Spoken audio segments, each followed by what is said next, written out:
Good, happy Monday morning, November 26, 2018. I'm Riley King, and welcome to the Riley King Newscast, right here on the Riley King Network. I hope you all had a wonderful Thanksgiving break, and now back to the groove, and back to reality, and back to the work week. We have a lot of news to get to, but first we're going to start off with the weather with meteorologist Chris Jerzinska and see what today's weather will be like today and for the week as well. And now is meteorologist Chris Jerzinska with the weather.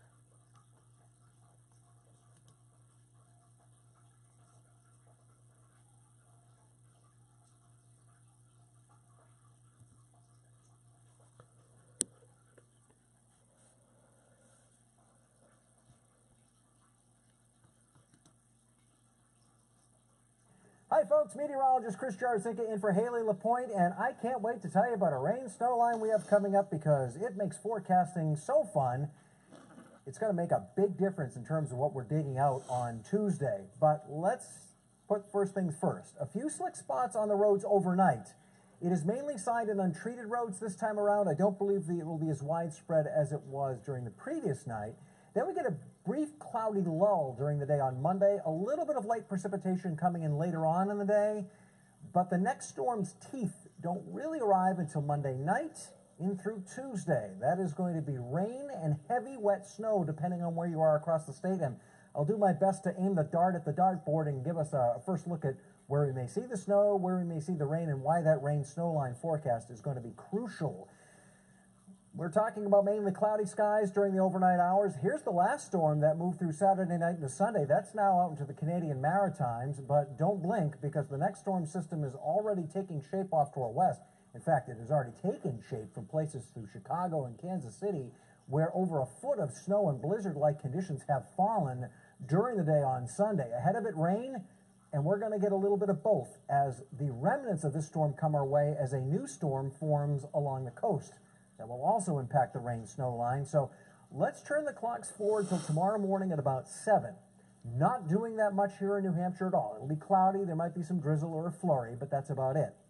But that storm that is right now out in Chicago is going to be all the way in through western New York, most of Pennsylvania, and moving in on New York City. The green areas indicate rain, the darker greens where it's heavier rain. The blues indicate where it's snow, and this pink or salmon-colored area is really indicating a straight mix of rain and snow. Sometimes it can indicate some icing. Don't think that's going to be an issue with the storm. It's really going to be one or the other. And look at how narrow that band is. Now, as we work into about noontime, a little bit of light precipitation trying to work into the Monadnock region, and eventually we'll get a foothold by about 3 or 4 o'clock. Once the sun goes down, that's when the precipitation starts to increase. As the precip falls from the clouds, the quicker and heavier it falls, it doesn't have as much time to melt before it hits the ground. In addition, it's falling at night, so there's little to no heating because the sun has gone down. It's set. And as a result, the rain that starts to fall will transition to snow, especially in areas north and west of Concord and through the Sunapee area, through most of the Lakes region, and through the White Mountains as it appears. And I have to tell you, folks, I think this computer model may be a little bit too warm. This rain snow line might slip a little bit farther south. And it will start to move south as we start to get deeper into the night and we start to deepen and intensify the storm system. It does appear that south and east of Manchester through Nashua out to the coast south of Rochester, maybe Dover, Somersworth, that should pretty much be rain. Areas to the north and west will be snow, and there is going to be almost an infinitesimally small area where it's a transition line, that line between the rain and the snow, and you're not going to believe the effect that has on the snowfall forecast. But first things first, through Tuesday, the precipitation, at least during the latter part of the morning commute, should be done. Most of the major commuting areas, although you may be slowed up by the snow, or by the rain, excuse me, it will be wet. It'll be rain and not snow unless you're traveling to the north and west of Manchester. After that, yes, it continues to precipitate, but it is going to be in a lighter form. So even if it's snow, we're not going to see significant additional accumulation, except maybe outside of the White Mountains and the North Country as the storm intensifies, wraps up, and moves away. So what are we talking about in terms of snowfall potential? Well, here's again the first dart at the dartboard. In these purple areas, and even in some of the deeper blue areas, it's a plowable snow, at least 6 inches of heavy, wet snow. Meanwhile, on the other side of it, a slushy nada, almost nothing. The problem is, with most storms and rain snow lines, you usually get at least a decent transition zone where instead of just going from nothing to 6 inches, you'll get like a zone of 1 to 3 or 2 to 4 inches of snow. That's not going to be the case with this storm. It is going to be a very, very thin line where areas to the north and west will have plowable snow that you'll have to dig out of. Areas just to the south and east, there'll be almost nothing, maybe a little bit of slush. And boy, that rain-snow line has been hard to pin down, but we will update and continue to update as the storm approaches later on during the overnight hours and in through Monday. So, for the overnight hours, we're looking at temperatures only bottoming at around 30 degrees, either side of 30 degrees, a little bit milder at the coast, a little cooler in the valleys.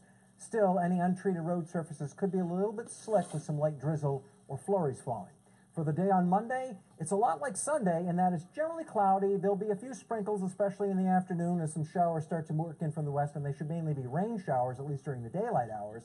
Temps ranging from the mid-30s up north to the lower 40s across southern New Hampshire. It is Monday night into Tuesday when the teeth of that storm move through.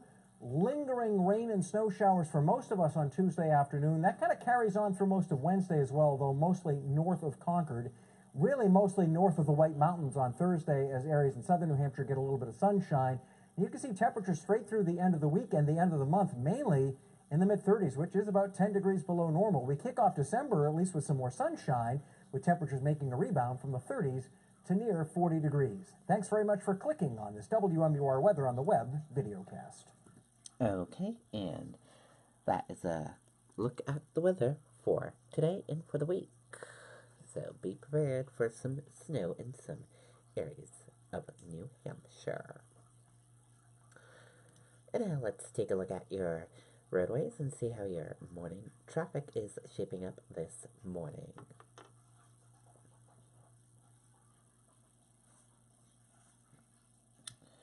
And here's a look at the traffic this morning. We're seeing a lot of green roadways and a few yellow spots as well. No, in a tiny red area over here and over here. Otherwise, your traffic is moving pretty good on your Monday morning back to work.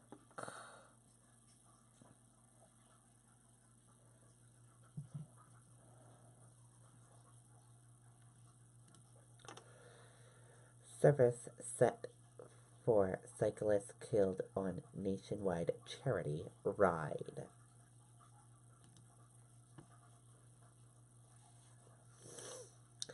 Let's take a listen to the video from WMUR News 9.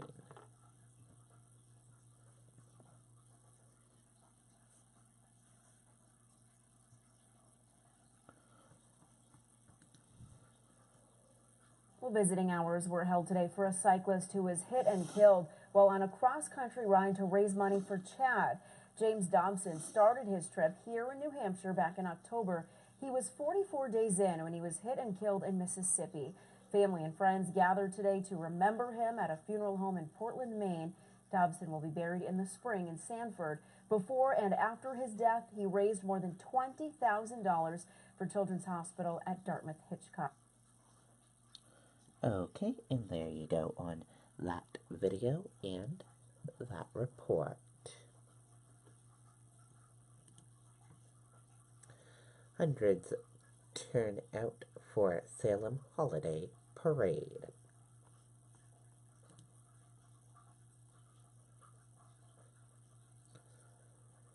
Let's take a listen to the video from WMUR News 9, Siobhan Lopez.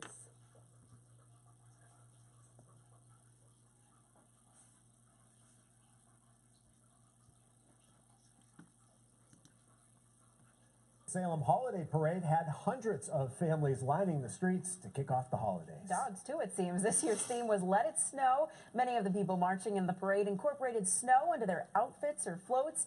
Bands, schools, civic groups, and more marched and threw out candy to the children. And there he is, the man himself, Santa Claus, rolled out at the end of the parade. We spoke to a couple of young ladies about what they're most looking forward to this holiday season. Yeah, I love Christmas. It's my favorite holiday. What are you most looking forward to? I don't know, just like presents and family time. Everything. Presents, Just family, everything. everything. Yeah. Was this a good way to kick it off? Yeah. She loves it all. Former Salem Fire Chief and current State Fire Marshal Paul Parisi served as Grand Marshals for the parade. Okay, and there you go on that video and that report. Very cool indeed. Looks like a fun parade. High volume of travelers expected as Thanksgiving weekend winds down.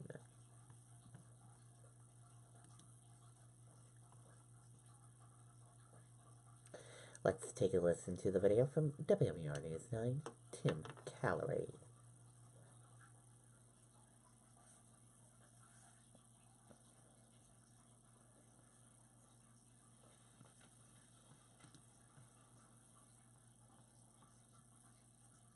Behind me, there's a little bit of a stop and go as folks approach the toll booths, but other than that, things have really been smooth sailing for the most part. We're definitely seeing more of a traffic volume on where we're standing, the southbound side, rather than the northbound side, but still, as I mentioned, things are moving this evening. Now, according to AAA, more than 54 million Americans traveled some 50 miles this Thanksgiving, with 48.5 million on the roads. Today, we saw people coming back from ski vacations up north. We also saw some people traveling with their Christmas trees in tow because 'tis the season. Many we spoke with say besides a few minor slowdowns, the ride hasn't been that bad. Some people have even come up with a strategy for dealing with any traffic they hit, including a father and daughter we spoke with who came up with a competition to name as many Christmas songs as possible. I've been beating her, so we had to name the song and the artist. And I'm up 2 right now. Really hasn't been all that bad. Yeah, we left Stowe at around 1 o'clock. We're here picking up booze, and what was it, about 3? Get home by the end of the Pats game, listening on the radio. Nothing wrong with that. And state police are reminding folks that New Hampshire is a hands-free state. They are also asking people to take it slow as you head home this evening. Reporting in Hooksett, I'm Tim Callery, WMUR News. Okay, and there you go on that video and that report. Ski season off to a strong start in New Hampshire.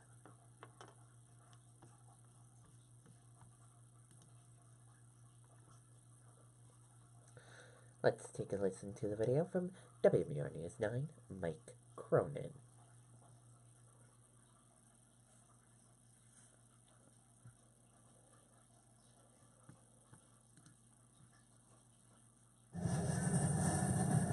The first run of the year is all about finding your ski legs again. Depending on the conditions and stuff, sometimes it's great, sometimes it's oh my god. And today? Today should be good, let's go. Waterville Valley is off to the kind of start that resorts dream of. Mother Nature is definitely helping us out early on. I've never seen this type of snow for opening day, let alone on Thanksgiving. To have as much natural snow as we've had, it's been amazing. With 7 trails open, the mountain will double that by next weekend with a chance of fresh snow this week. There's a lot of additions this season. We pulled 33,000 feet of pipeline in this year. We've added 400 snow guns, and that's just to the mountain. You can hear the saws behind us. That's the new lodge going on. Cannon Mountain has also made changes. We've expanded the pub. We've spent about $1.8 million on interior improvements, snowmaking, and infrastructure. Cannon opened 30 trails and saw 4,200 skiers over the opening holiday weekend. That's up 24% from this time last year. Well, I think the snow down south has been a big help. People are pretty hungry for skiing right now. That mixed with the man-made has gotten everybody off to a great start. New England is alive right now. Those conditions are bringing people north earlier than usual. It's pretty awesome to be skiing already this time of year, man. Normally you get like maybe 1 run and that's it. And with the new season, a new chance for the Lows to rekindle their sibling rivalry. Who's the better skier, you or your brother? Probably me. By a little bit. By a little bit, he says. Ski areas will make even more snow when the temperatures drop likely on Tuesday, and say that the more natural snow this week will make for even better conditions. Okay, and there you go on that video and that report. Very cool indeed.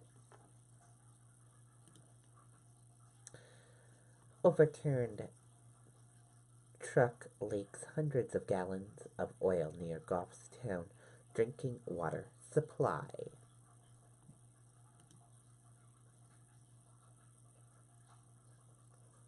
Let's take a listen to the video from WMUR News 9, Siobhan Lopez.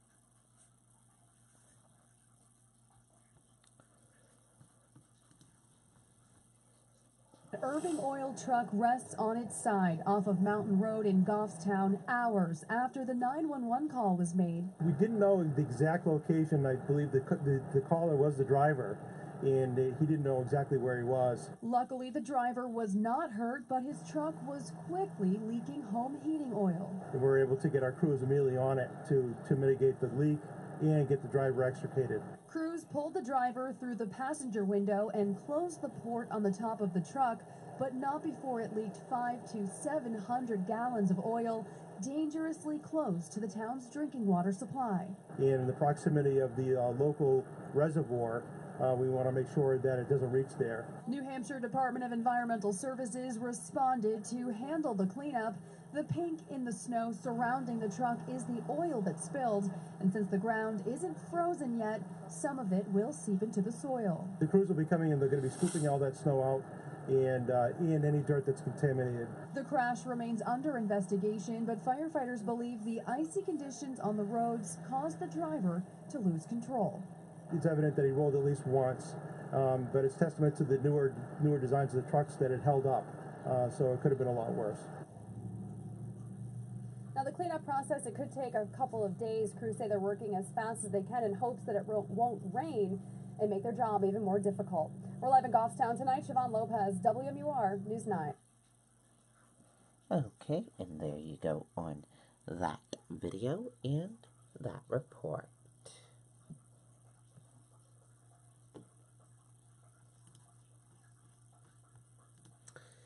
And now let's take a look at your European markets and see how your European markets are doing this morning.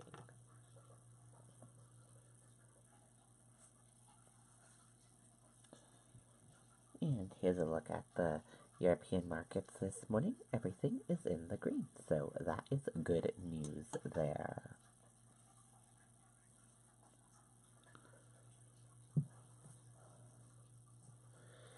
European markets open higher after EU backs PM May's Vertex deal.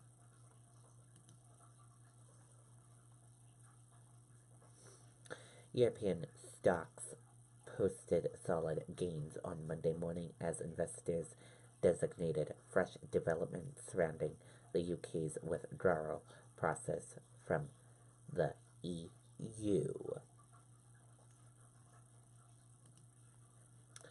U.S.-Mexico border reopened after migrants attempted to breach fence, Border Patrol says.